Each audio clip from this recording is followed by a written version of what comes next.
So living out here and working out here, it's kind of interesting to think about how some of the tasks out here relate to normal life and other jobs I've had, managing various projects and other issues. Done a good bit of work dealing with inventory control and finance, just project management in general. It's kind of interesting. There are a lot of parallels.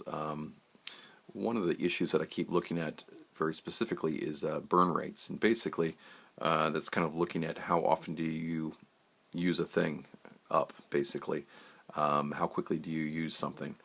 So let's say you had a 6-month project budgeted at $6 million. So if you were spending more than $1 million a month, that'd be a red flag, and you might say, hey, all right, what's going on? And some projects, that's understandable, but if it's a constant project with a constant spend or expected spend, that would be something that would come to attention and say, hey, that's something you need to address.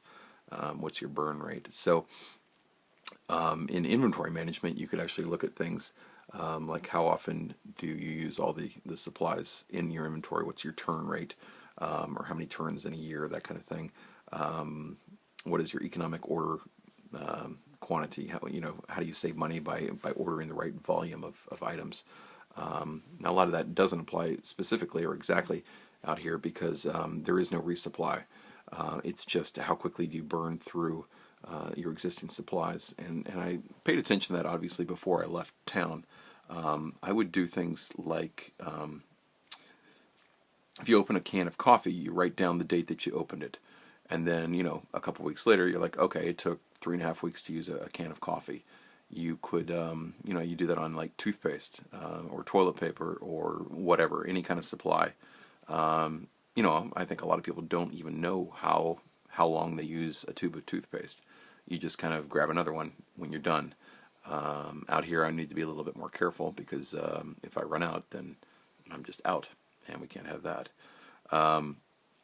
So some things I was really careful with, some things I was less careful with. Things like coffee, I think I'm going to use roughly 1 canister per month, so I brought 12. And I was reading the actual canisters, and it says something like 380 servings. And I think I'm going through it more rapidly than one a month, but I only have one big cup. So maybe I'm using too much, or maybe their estimates are a little generous, which is common of many manufacturers, but that's okay. I think I'll figure it out, but I do need to do the math and make sure I'm not going to run out of coffee, because that would be pretty ugly.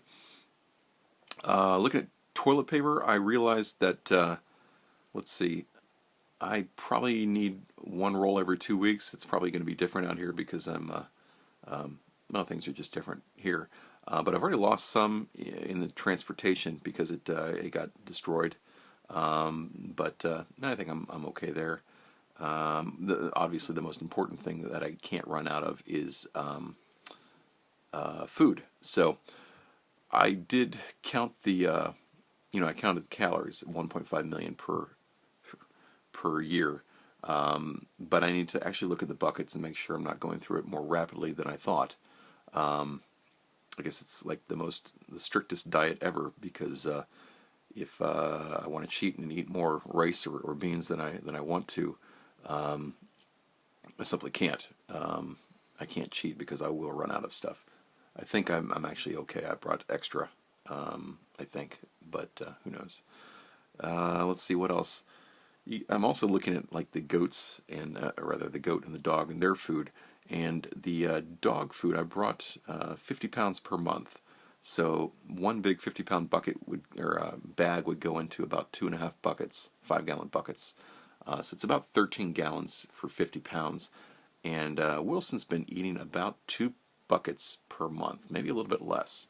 So that's good. We're not going to run out. But I kind of fear that maybe she's eating less than she normally does, kind of like I did when we first got here. We were all just kind of in shock about everything.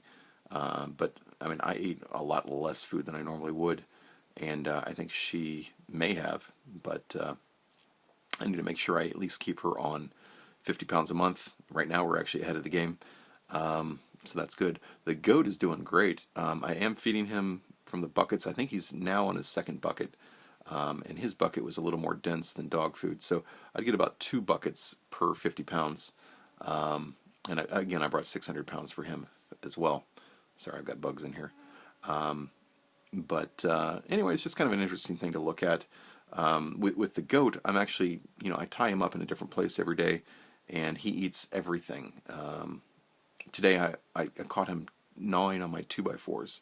I've got it under a tarp, and he's sitting there chewing on my lumber. So I know he likes sawdust, and apparently he likes stick wood as well. So anyway, he seems to be doing just fine. He looks like he's in good health, as far as I can tell. I can hear him flapping his ears out there or something, but just making weird noises, as goats do. So anyway, that's kind of an interesting, or at least interesting to me, an interesting way of comparing, or some of the things in the normal life that do relate to what's going on out here. But there are a lot of other unique things here that do not really apply to normal life, but those are a few things that do.